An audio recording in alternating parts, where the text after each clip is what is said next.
Bismillahirrahmanirrahim. Assalamualaikum warahmatullahi wabarakatuh. Puji dan syukur alhamdulillah kita haturkan kepada Allah. Terus kita bersyukur kepada Allah atas semua limpahan nikmat yang Allah karuniakan kepada kita, baik nikmat zahiratan atau batinah, nikmat yang kasat mata secara zahir maupun nikmat yang mungkin tidak dipandang oleh orang lain tapi kita rasakan di dalam batin. Karena apabila kita perhatikan, nikmat itu Allah bagi menjadi dua. Nikmat yang tampak secara indera dan itu tidak menjamin batinnya nikmat. Antum perhatiin ya. Ada orang itu kalau di bahasa Jawa, ini kan alhamdulillah Banjarbaru ini banyak pendatang di sini ya. Apabila kita perhatikan dalam bahasa Jawa itu dibilang sawang lulu. Kaget saya. Antum kok nyaut semua? Sawang sinawang. Apa sawang sinawang itu? Antum ngelihat anak enak banget jadi ustadz ya. Saya ngelihat Haji Abidin enak jadi pengusaha ya. Jadi saling apa? Kita ngelihat orang lain nampaknya enak, orang lain ngelihat kita nampaknya enak, padahal sama-sama ndak enaknya. Nah, maka itulah kemudian ada nikmat yang kasat mata secara indera bisa dilihat, rumahnya, mobilnya, perusahaannya, rekening banknya, ya, secara kasat mata terlihat. Tapi ada nikmat yang kedua, nikmat yang Allah berikan langsung masuk ke dalam batin. Dan orang beriman yang dikejar bukan nikmat yang kasat mata, tapi nikmat yang masuk ke dalam batin. Contohnya, ala bi dzikrillahi tatma'innul qulub. Dengan zikir hati menjadi apa?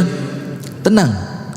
Sementara banyak orang yang kendaraannya mewah, hatinya tidak tenang. Dalam keadaan nyesek hidupnya dia. Kenapa nyesek? Karena orang lain ngelihat dia, harusnya kamu tenang. Tapi justru ketenangan itu Allah berikan lewat ibadah. Ketenangan itu Allah berikan lewat bertaqarrub kepada Allah. Ketenangan itu Allah berikan lewat menundukkan hati, pikiran dan fisik kita di hadapan kekuasaan Allah Subhanahu wa ta'ala. Maka dengan itu tidak perlulah terlalu mengejar nikmat-nikmat yang sifatnya kasat mata, malmusa. Malmusa itu nikmat yang bisa dipegang. Tapi kemudian justru nikmat itu menjadikan kita celaka dunia, celaka akhirat.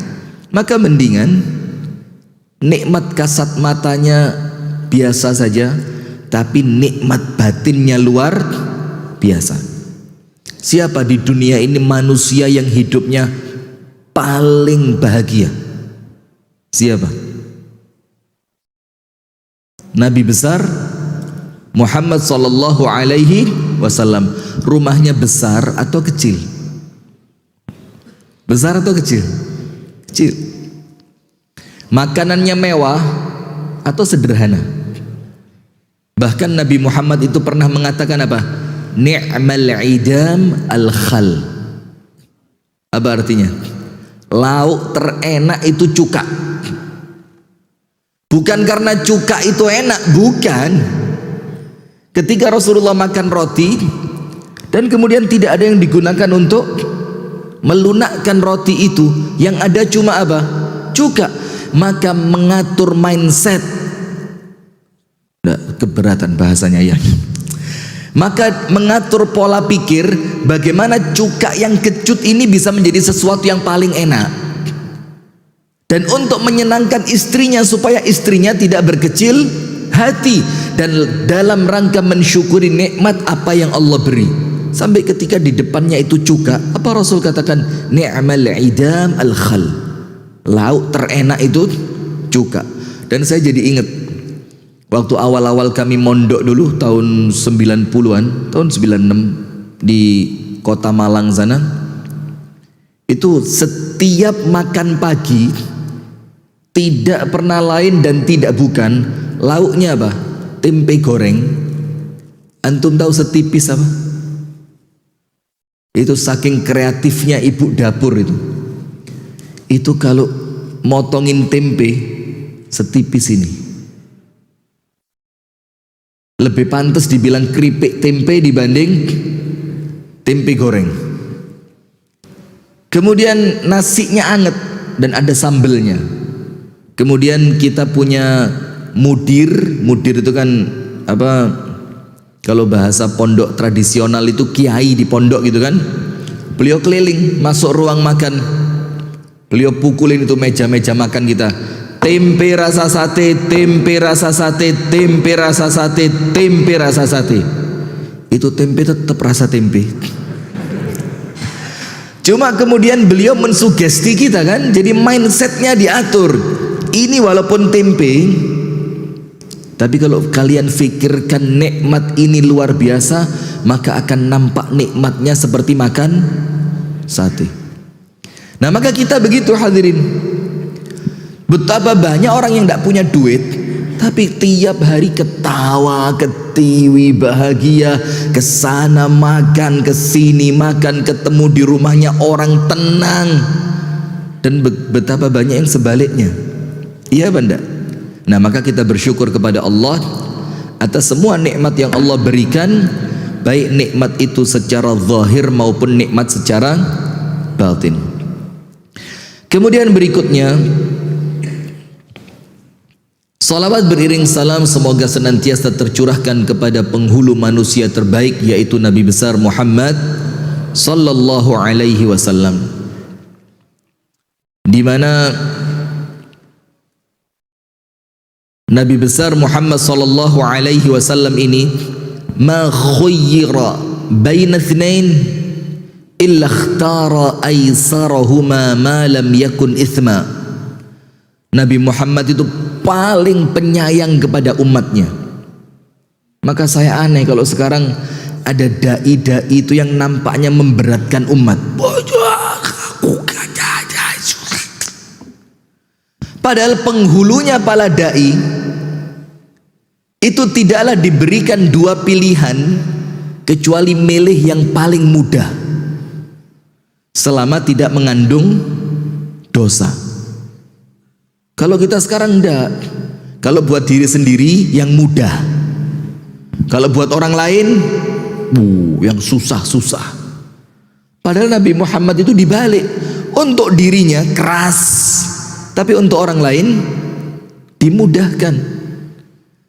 Dalam hadits riwayat Al-Imam Al-Bukhari, itu ketika Rasulullah sallallahu alaihi wasallam melakukan hajjatul wada', melakukan apa? Haji wada'. Itu banyak orang-orang yang baru masuk Islam ikut haji. Maka amalan-amalan mereka itu yang macam-macam, yang namanya baru masuk Islam. Kemudian ketika mereka akan bertanya kepada Nabi sallallahu alaihi wasallam, "Ya Rasulullah, bagaimana kalau saya melakukannya seperti ini?" Apa Rasul jawab? "If'al wala haraj." Lakukan dan kamu tidak berdosa. Datang orang lain lagi dengan amalan yang berbeda. "Ya Rasul, saya tidak bisa seperti itu. Bagaimana kalau seperti ini?" Apa kata Rasulullah? "If'al wala haraj." Lakukan dan tidak apa-apa. Datang lagi orang lain. "Ya Rasul, saya kalau percis seperti itu tidak mampu.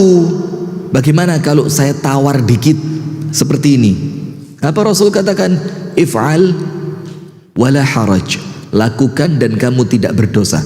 Ini hadisnya sahih, diriwayatkan oleh Al-Imam Al-Bukhari. Artinya apa? Tidak ada kesulitan dalam agama Islam ini. Maka kalau antum mulai merasa agama ini susah, hati-hati. Jangan-jangan salah beragama ini. Jangan-jangan apa? Salah. Karena agama itu Allah turunkan untuk mempermudah. Agama Allah itu datang dengan syariat supaya hidup itu tenang, nyaman, damai, sejahtera, bahagia. Kalau semakin beragama, nampaknya mukanya semakin begini. Aneh ini. Orang itu semakin beragama, mumbasit. Mumbasit itu apa? Lapang dada dia, tenang. Dapat rezeki walhamdulillah, tidak dapat rezeki sabar. Ada orang lain dapat, ada orang lain minta dikasih, alhamdulillah. Ada orang lain perlu bantuan, kita bantu. Ada orang yang nyakitin, dimaafin. Itu agama gitu loh. Nah, cuma sekarang ini nampaknya berbeda. Kalau tidak keras, nampaknya kayak tidak beragama gitu loh. Kalau tidak nuduh orang lain, seakan-akan tidak sempurna. Jadi tidak tahu, walhasil akhir zaman ini penuh dengan fitnah. Nah, hadirin sekalian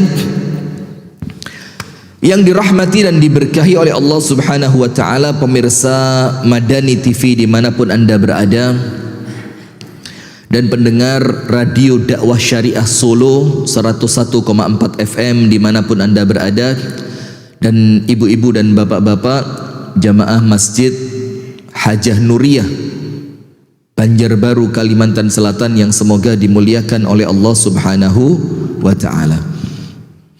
Di pagi hari ini kita akan membahas, kalau kajian subuh itu yang singkat-singkat aja ya. Nanti insya Allah ya sekitar jam 8 lah selesai. Kenapa? 9? 10? Tahu saya, tahu. Tidak usah khawatir ya, nggak usah khawatir. Kita ini paling pengertian lah ya. Jadi nanti lihat jamaah kalau sudah mulai begini, udah berhenti. Maka hati-hati dengan mata. Kalau anda lihat mata antum masih begini semua, ya terus gak mandek-mandek ini ya. Maka matanya disetting cepet ngantuk. Insya Allah pengajiannya cepat selesai. Hadirin sekalian, kita akan bahas di pagi hari ini singkat, padat, jelas, aplikatif. Karena itu yang kita butuhkan. Kita ini perlu pengajian yang apa? Aplikatif. Saya pulang dapat apa gitu loh. Saya pulang amal saya bertambah seperti apa. Saya pulang, saya bisa cerita ke istri saya ceramahnya ustadz tadi apa gitu. Jadi kita tidak perlu ustadz yang kemudian sok ingin menunjukkan kehebatannya. Lah, masyarakat umat tidak perlu nunjukkan bahwa kamu itu hebat, tidak perlu. Dalilnya penuh, ucapan para ulama bejubel di situ. Tapi ketika jamaah pulang, ustadznya bagus, begini, top. Apa ceramahnya? Yo saking topnya sampai saya bingung. Nah kita tidak mau begitu. Kita mau pengajian ini menjadikan kita bertambah iman, bertambah takwa, bertambah amal. Iman, takwa dan amal. Kita kepingin mendekati kematian ini, kualitas amal kita bertambah.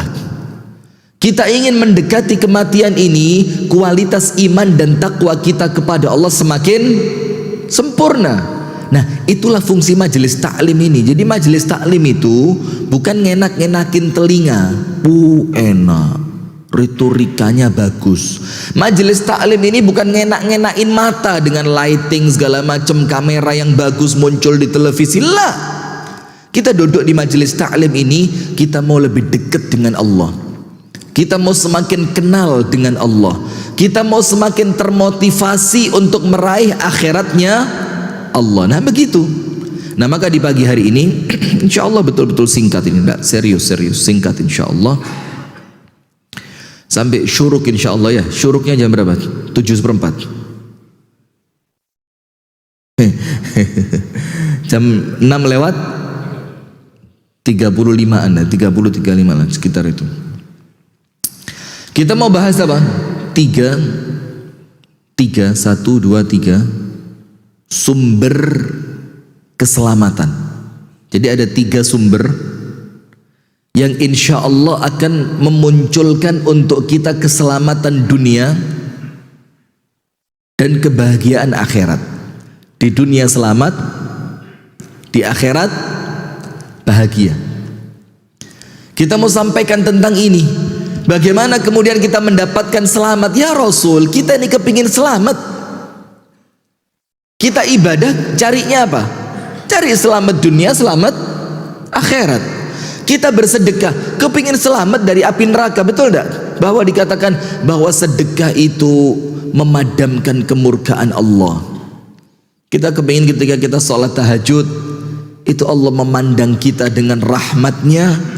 Akhirnya Allah merahmati kita dan menyelamatkan kita dari api neraka. Itu yang kita cari. Kita tidak pengen masukin orang lain ke neraka. Coba, apa manfaatnya kalau ada orang masuk neraka gara-gara antum? Seneng antum? Tidak. Justru kita ini kepingin bagaimana semua orang yang kita kenal itu nanti masuk surganya bareng-bareng kita ini. Tapi kan susah ya. Kita ini kalau ada orang menghina kita, tuntut kamu di hadapan Allah nanti. Apa manfaatnya kalau orang itu masuk neraka gara-gara antum? Itu apa manfaatnya? Tidak ada. Cuma kita ini ngatur hati itu susah. Kita ini kepingin setiap orang yang memusuhi kita itu masuk neraka yang paling dalam. Lah, kita kepingin memaafkan dia agar dia masuk surga dan kita pun masuk surga. Nah, maka dari hadis salah seorang sahabat Nabi yang mulia yang bernama Uqbah ibnu Amir. Yang bernama siapa? Uqbah bin Amir radhiyallahu ta'ala anhu ardahu. Dia bertanya kepada An-Nabi sallallahu alaihi wasallam, "Ya Rasulullah, man najat?" Ya Rasul, sukses dan selamat itu apa? Jadi dia mau tanya, bagaimana saya sukses? Apa jalan keselamatan itu? Pertanyaannya singkat, padat, jelas. Sementara kita ini kadang-kadang tanya itu muter tidak jelas supaya nampak intelek. Apa? Orang cerdas itu orang yang mampu menyederhanakan sesuatu yang ribet. Itu orang cerdas, bukan meribetkan sesuatu yang sederhana. Kita ini mau sok cerdas sehingga kalau ngomong itu pakai bahasa-bahasa ilmiah. Puritan. Apa puritan? Membentuk generasi puritan lewat persyarikatan Muhammadiyah. Ditanya sama yang bikin judul, ya Syekh, puritan itu apa? Tak tahu Ustaz. Loh, ente aja tidak tahu, saya suruh ceramah puritan. Dari mana? Maka bikin istilah itu yang mudah-mudah gitu loh, sehingga semua orang bisa faham. Nah, itu yang diamalkan para sahabat Nabi. Mereka itu ketika bertanya, pertanyaannya singkat, padat, jelas dan mudah difahami. Karena mereka tahu kami tanya bukan hanya untuk kami, tapi untuk orang-orang yang mungkin tidak terlalu pandai, untuk orang-orang yang mungkin dalam tanda kutip memang bodoh, sehingga kalimat-kalimat itu difahami semua orang. Dan itulah kalau antum dengarkan di ceramah-ceramah kami, tidak pernah saya ceramah yang ruwet-ruwet, itu tidak pernah. Kita mau ceramah yang aplikatif, orang denger itu oh gitu loh. Ah, ini yang saya cari. Itu kita mau ceramah yang begitu aja, tidak usah yang terlalu membentuk generasi puritan di zaman akselerasi 4.0. Tidak ngerti ini yang sepuh-sepuh, yang tua-tua ini tidak paham gitu ya. Maka Uqbah bin Amir tanya sama Rasul, pertanyaannya singkat sekali. Ya Rasulullah, man najat? Ya Rasul, apa selamat dan sukses itu apa? Selesai.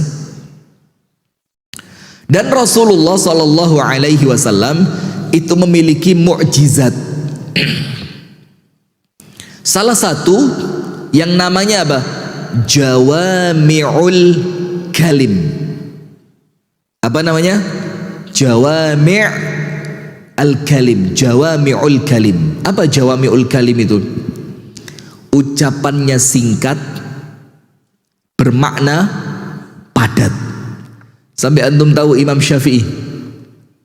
Imam Syafi'i itu menjelaskan satu hadis singkat itu keluar 1000 faedah. Hadisnya pendek, Imam Syafi'i bisa nulis berapa? 1000 faedah. Kita hadis panjang, satu tidak keluar. Saking bulet telek mikir ini. Apa hadis yang diberi penjelasan Imam Syafi'i sampai 1000 faedah? Hadisnya singkat. Ya Aba Umair, ma fa'alan Nughair. Jadi Anas bin Malik itu punya adik, panggilannya Abu Umair. Dia punya burung kecil, burungnya itu namanya Nughair. Itu burung kecil mati. Ketika Rasulullah lewat, ini anak kecil sedih, burungnya dia mati. Maka Rasul tanya, ya Aba Umair, ma fa'alan Nughair. Ya anak kecil, ini burungmu kenapa? Cuma dari hadis singkat itu Imam Syafi'i mengeluarkan 1000 faedah. Coba, terus gitu sekarang kita sok-sokan mau ngeritik Imam Syafi'i begitu. Ente ikut Imam Syafi'i apa ikut Nabi Muhammad? Pret. Ngawur, ini pertanyaannya sudah keliru. Ente mau ikut Imam Syafi'i apa ikut Nabi Muhammad? Keliru. Lah apa ente kira Imam Syafi'i tidak ikut Nabi Muhammad? Wallah juhala ini, bungul banar. Tidak ada. Saya ikut Nabi Muhammad lewat Imam Syafi'i daripada lewat ente-ente yang tidak jelas, kan begitu. Tak kasih cerita. Ini keren banget. Di zaman maraknya mazhab Imam Malik rahimahullahu ta'ala. Imam Malik begini, luar biasa. Maka orang-orang di zaman itu senang mempelajari ucapan dan pendapatnya Imam Malik. Kemudian suatu hari ada satu perempuan yang mengajukan perkara kepada pengadilan. Perempuan ini datang ke pengadilan. Terus perempuan itu bilang begini, ya Qadhi, saya punya masalah dengan suami ini. Bagaimana nasib saya? Cerai atau tidak? Jatuh talak atau tidak? Hakimnya bilang apa? Turidina qaula Malik am qaula Allah wa rasulih am qaula Allah wa rasulah. Kamu mau ucapannya Imam Malik apa firman Allah dan sabda Nabi? Mau yang mana? Seakan-akan dia mau benturkan, seakan-akan kalau omongannya Imam Malik tidak sesuai dengan firman Allah dan sabda Nabi. Maka ditanya, turidina qaula Malik am qaula Allahi wa rasulih? Kamu mau saya jawab dengan fatwanya Imam Malik atau langsung firman Allah dan sabda Rasulullah? Perempuannya cerdas. Maka penanya itu juga harus cerdas. Apa kata perempuannya? Uridu qaula Malik. Saya mau omongannya Imam Malik. Kenapa? Karena saya yakin Imam Malik lebih ngerti Quran dan Sunnah dibanding kamu. Oh ini gini Pak.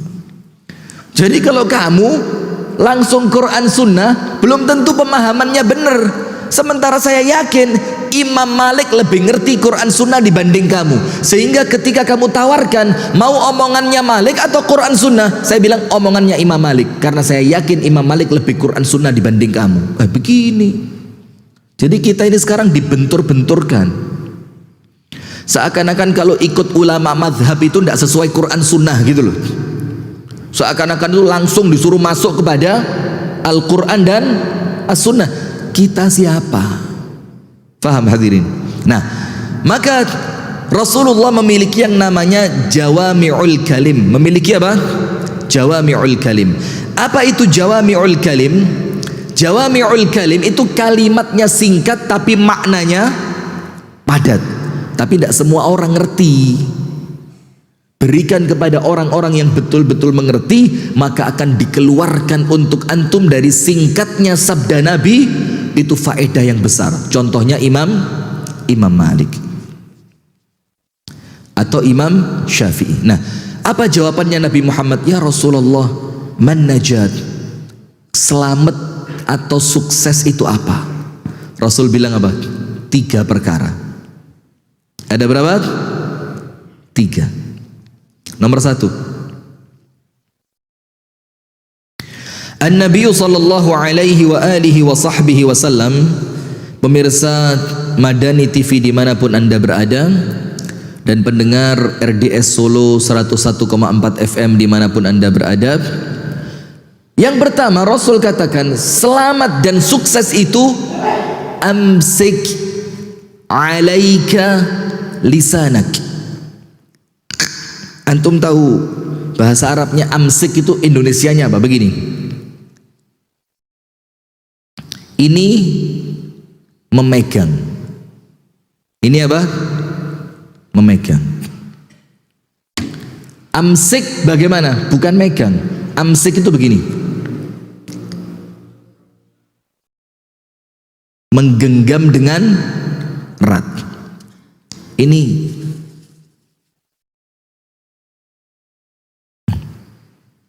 Ini apa? Amsik. Kecil kemungkinan dia akan terlepas.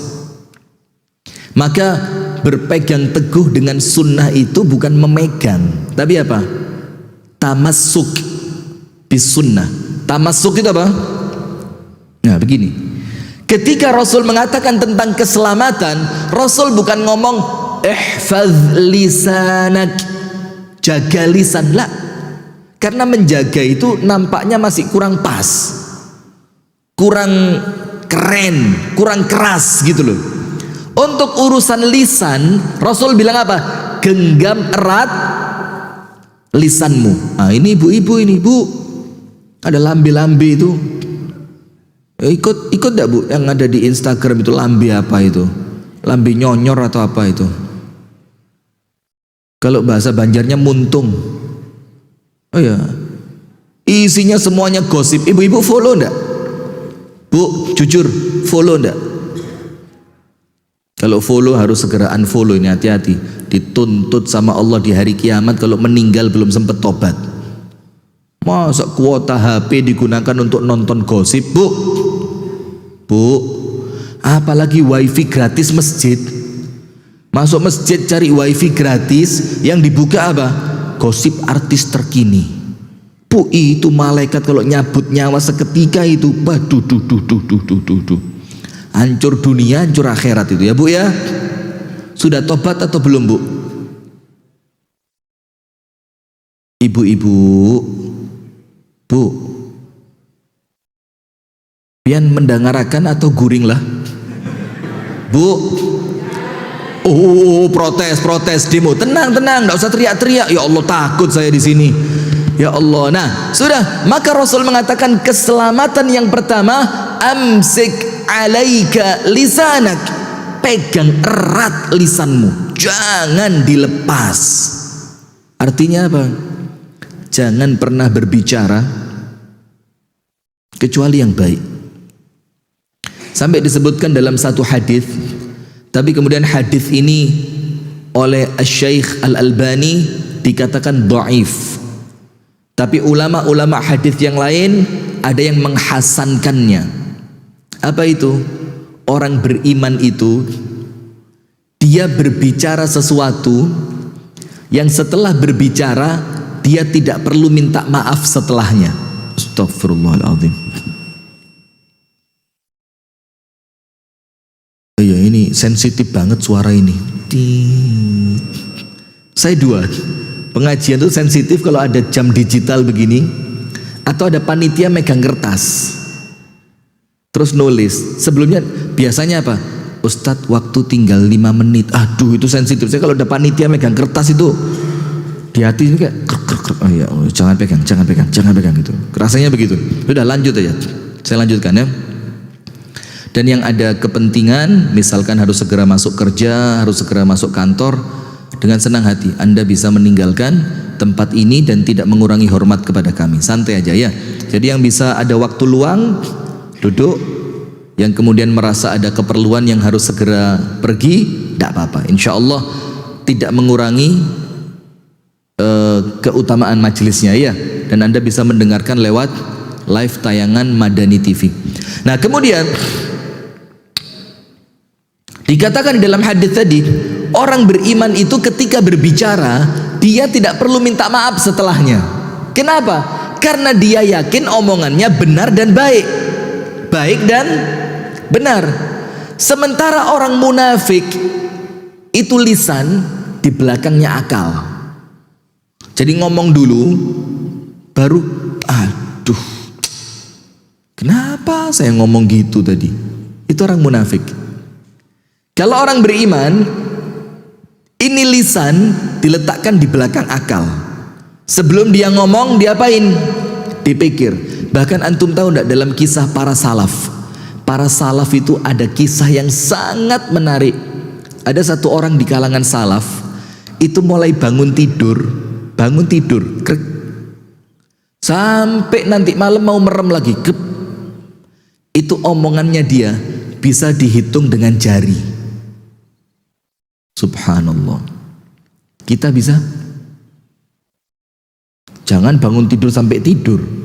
Dari rumah ke masjid itu tidak kehitung. Astagfirullah. Iya kalau baik semua. Kalau lebih banyak buruknya dibanding baiknya bagaimana? Nah, itu orang beriman. Sehingga dia meletakkan lisannya di balik akalnya. Karena ini keselamatanmu, karena ini kesuksesanmu. Maka ada iklan di televisi dulu, mulutmu, betul itu, mulutmu harimaumu. Dengan satu omongan bisa menyulut peperangan, dan dengan satu omongan bisa menyulut perdamaian. Betul itu. Sampai Al-Imam At-Tirmidzi itu mengatakan begini, nadimtu 'alal kalami miraran wala andamu 'alas samti abadan. Nadimtu 'alal kalami miraran. Saya ini sering nyesel karena ngomong, sering menyesal karena apa? Ngomong. Dan sekalipun saya tidak pernah menyesal ketika diam. Jadi Anda lebih penting nyesel atau tenang? Tenang. Maka lebih bagus apa? Diam. Maka ketika Anda rapat, Anda tidak dikasih kesempatan berbicara, bersyukur Anda. Karena yang ngomong itu kemungkinannya dua. Boleh jadi omongannya benar, dan tidak menutup kemungkinan omongannya mengandung kesalahan. Kalau pas benar, walhamdulillah. Kalau salah, lebih parahnya lagi, pendapatnya salah dipakai pula. Siapa yang tanggung jawab? Yang punya usulan. Nah, maka dengan itu Mu'adz ibnu Jabal itu pernah tanya sama Rasulullah dengan pertanyaan yang besar sekali. Ya Rasulullah, tunjukkan sama saya amalan yang mendekatkan saya ke surga, dan amalan itu menjadikan saya jauh dari api neraka. Sama Rasul disebut sholat, zakat, puasa, haji, jangan syirik kepada Allah. Kamu tanya yang besar, kata Rasul, dan Allah akan mudahkan untuk orang-orang yang dimudahkan oleh Allah. Kemudian Rasul melanjutkan, mau ndak tak kasih tahu pintu-pintu kebaikan? Rasul bilang, puasa itu tameng. Tameng itu apa? Dua. Menyelamatkan dirimu dari api neraka dan menyelamatkan dirimu dari kemaksiatan. Antum tahu nafsu ini, nafsu itu Allah hukum dalam api neraka, tidak dikasih apa sama Allah, dihukum dengan apa? Dipanasin pakai api. Nafsu tidak bergeming, tenang, dia aman.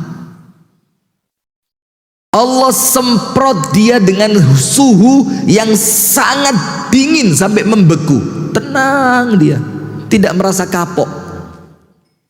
Terus Allah kasih hukuman untuk nafsu dengan tidak diberi makan. Tidak sampai sehari tunduk itu nafsu. Maka itulah kenapa Rasul bilang puasa itu menundukkan hawa nafsu. Anak-anak muda yang sudah kepingin nikah tapi tidak punya kemampuan secara finansial, Rasul suruh mereka ngapain? Puasa. Kenapa? Karena puasa itu junnah, tameng, yang menyelamatkan dirimu dari api neraka dan menyelamatkan dirimu dari hawa nafsu. Sedekah memadamkan keburukan sebagaimana air memadamkan api. Salatnya seorang laki-laki di waktu malam. Kemudian Rasul bilang, mau tidak saya tunjukkan kepada kamu puncaknya Islam, pondasi terbesarnya Islam? Ya, apa itu? Puncaknya apa? Intinya Islam itu adalah, inti perkara itu Islam.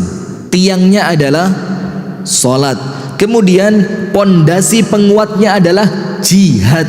Jadi maaf loh ya, kita ini juga tidak boleh terlalu sensitif dengan kata jihad itu, jangan. Jihad ini bahasa Islam. Bahasa Islam. Dan Islam itu tidak mungkin ditakuti kalau tidak ada jihad. Serius ini. Umat Islam mau ngaji-ngaji tok begini, sekali kirim bom habis ini. Tidak bisa kita ini terkemakan propaganda. Oh, jangan ngomong jihad. Tidak bisa loh. Jihad ini dikatakan sama Rasul apa? Puncak pencapaiannya agama Islam. Dan kita seorang pun tidak boleh tidak punya cita-cita jihad, tidak boleh. Harus punya. Mati di medan jihad, cita-cita tertinggi. Jangan kerdil. Cita-citamu apa? Mati dikelilingi istri, dikelilingi anak, di atas kasur, di rumah, keadaan nyaman. Pret. Cita-cita rendahan ini, dzalil, rendah. Dani, kita itu mau cita-cita yang tinggi. Bagaimana?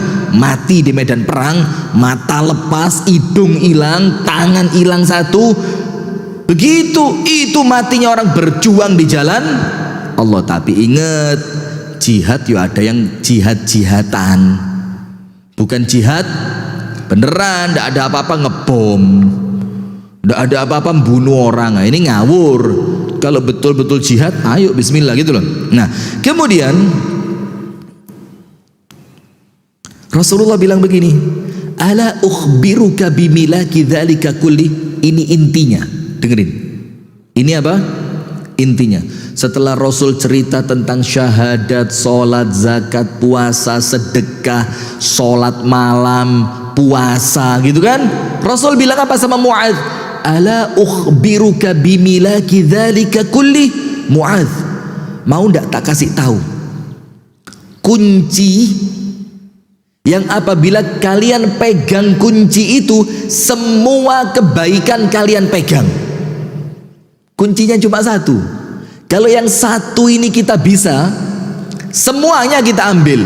Mau sholatnya, mau puasanya, mau sedekahnya, mau jihadnya, mau semuanya kita pegang. Apa kuncinya?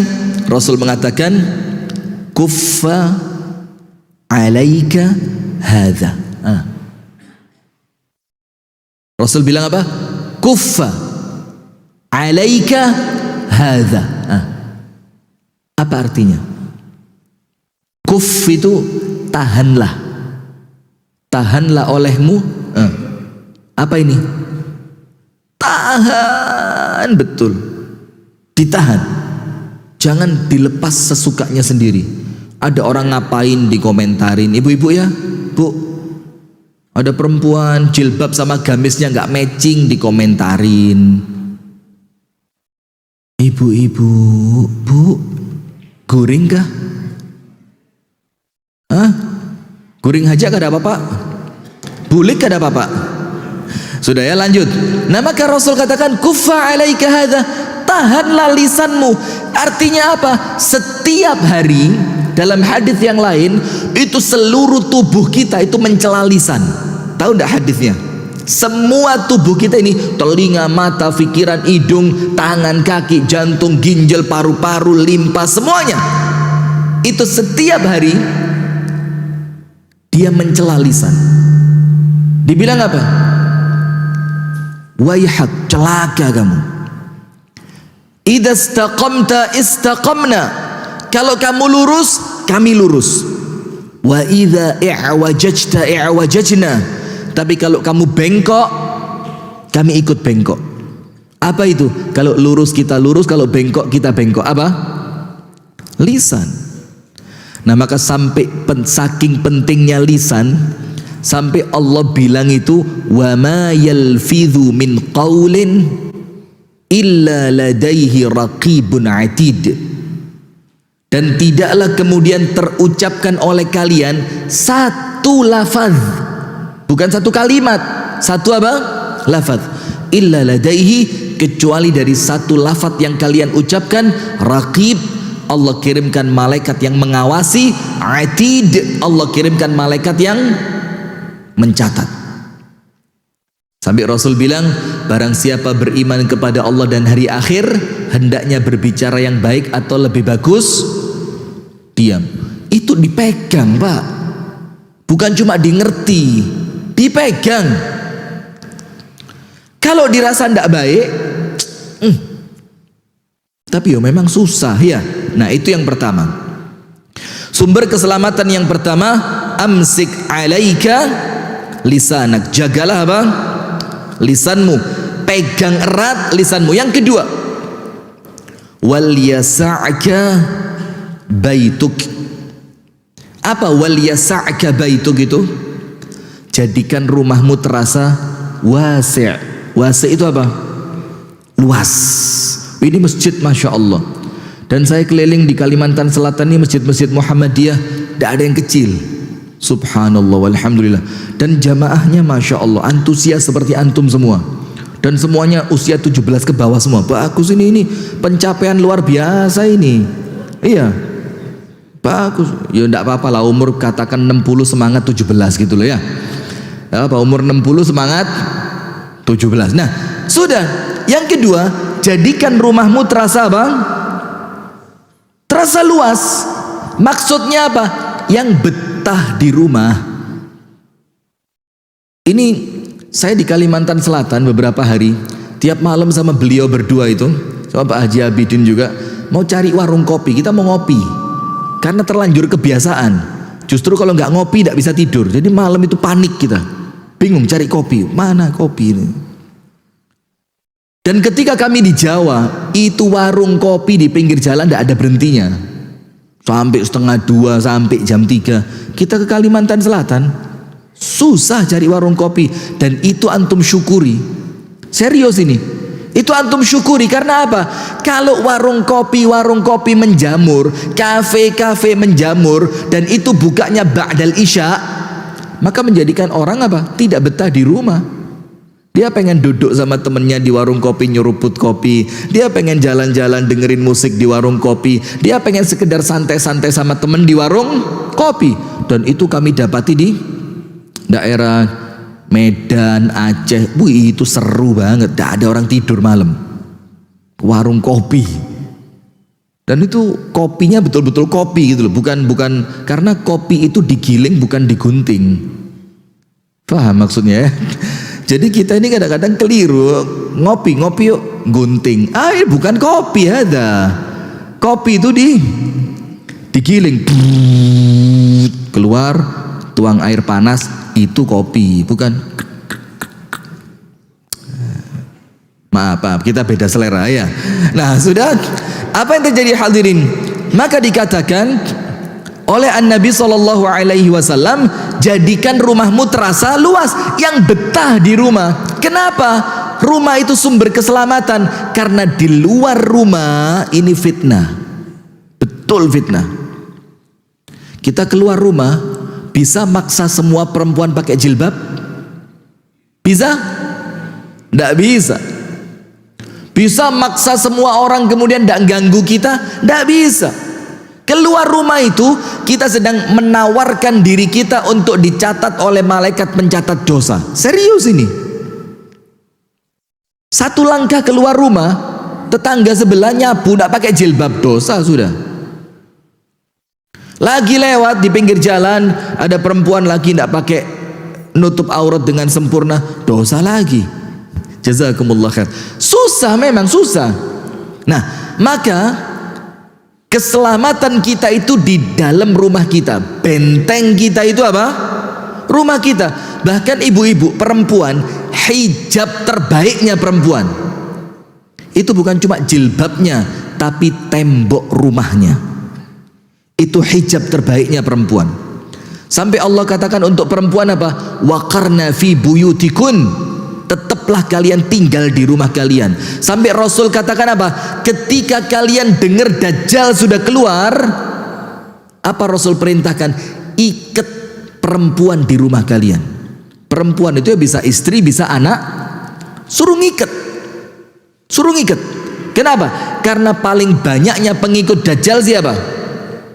Perempuan. Di zaman terbunuhnya Utsman ibnu Affan, ibu-ibu tahu ya? Hadirin tahu, Utsman ibnu Affan itu kan dibunuh kan? Dan itu sebelum Utsman dibunuh radhiyallahu taala anhu, itu terjadi fitnah besar. Waktunya panjang, berbulan-bulan. Ada yang pro sama Utsman bin Affan radhiyallahu taala anhu, ada yang kontra, ada yang bilang bunuh aja. Ada yang bilang jangan dibunuh, jatuhin aja. Ada yang bilang oh biarin, Utsman keren. Rame. Antum tahu para ulama apa yang dilakukan oleh mereka? Di zaman tabi'in itu, ulama-ulama di zaman itu masuk ke pasar. Kemana? Ke pasar. Apa yang mereka lakukan? Mereka beli rantai dari besi, rantai itu dari besi dan gembok.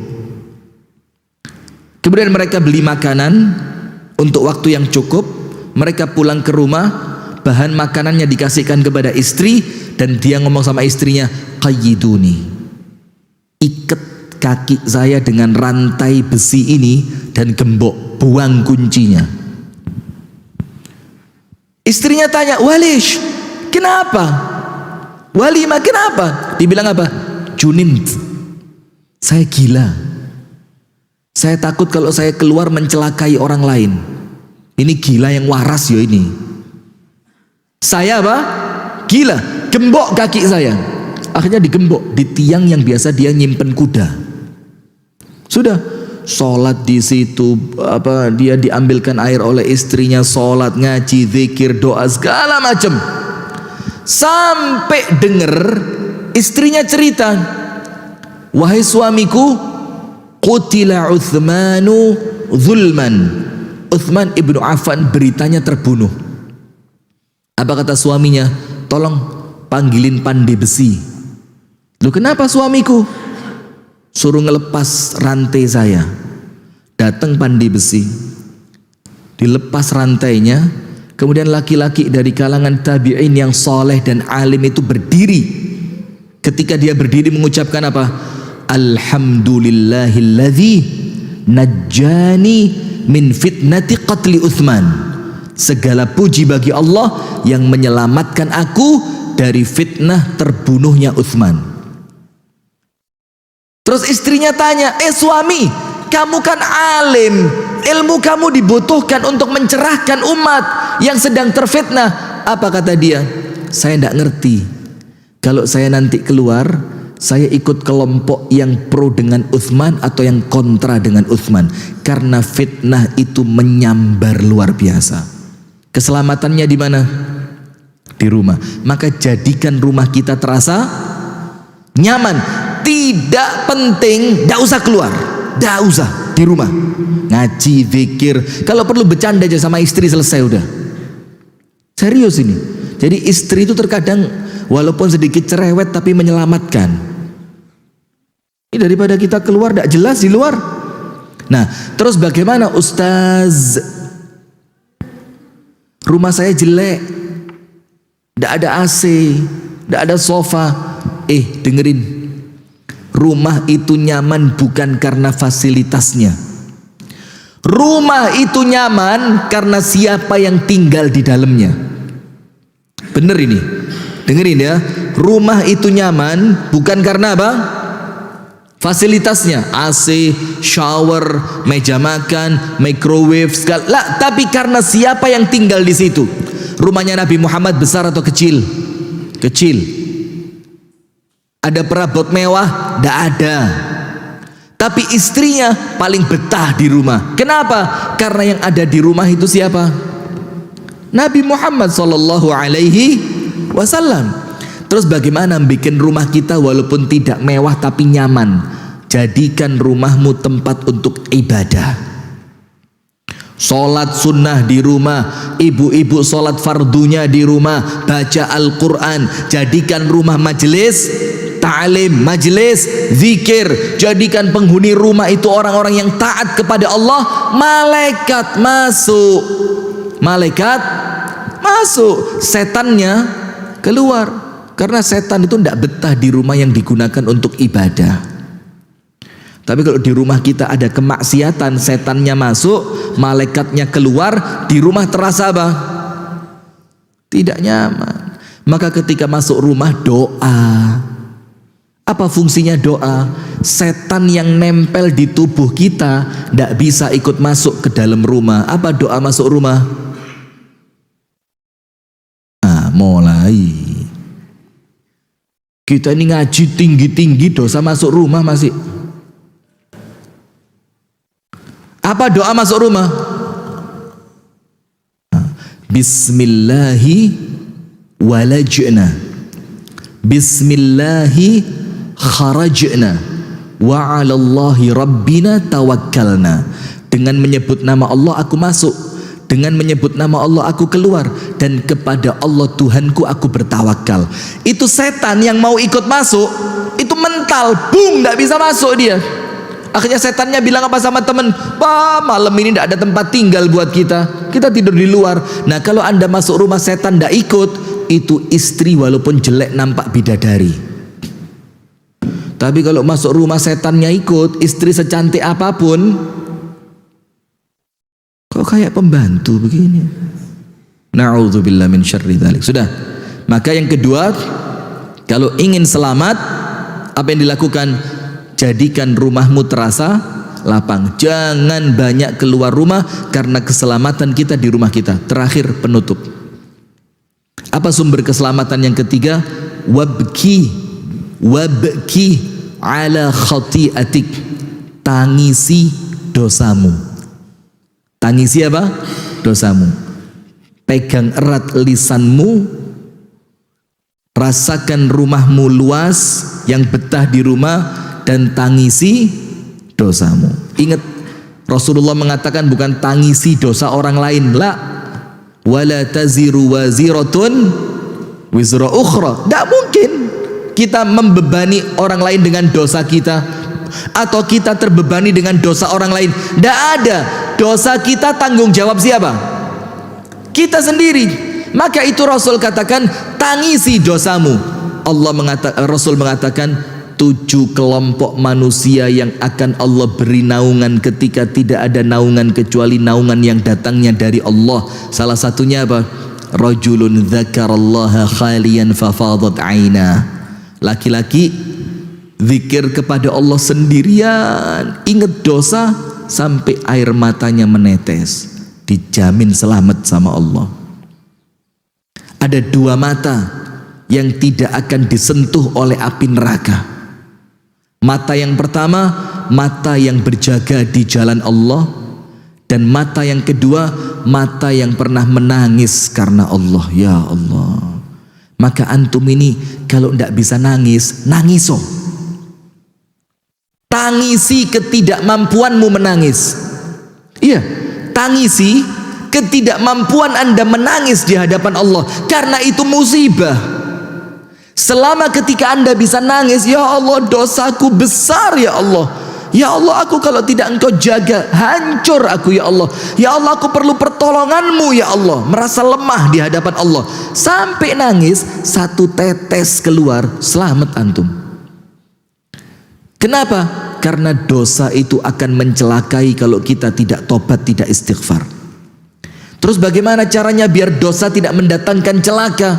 Tangisi, istighfar, tobat kepada Allah Subhanahu wa ta'ala.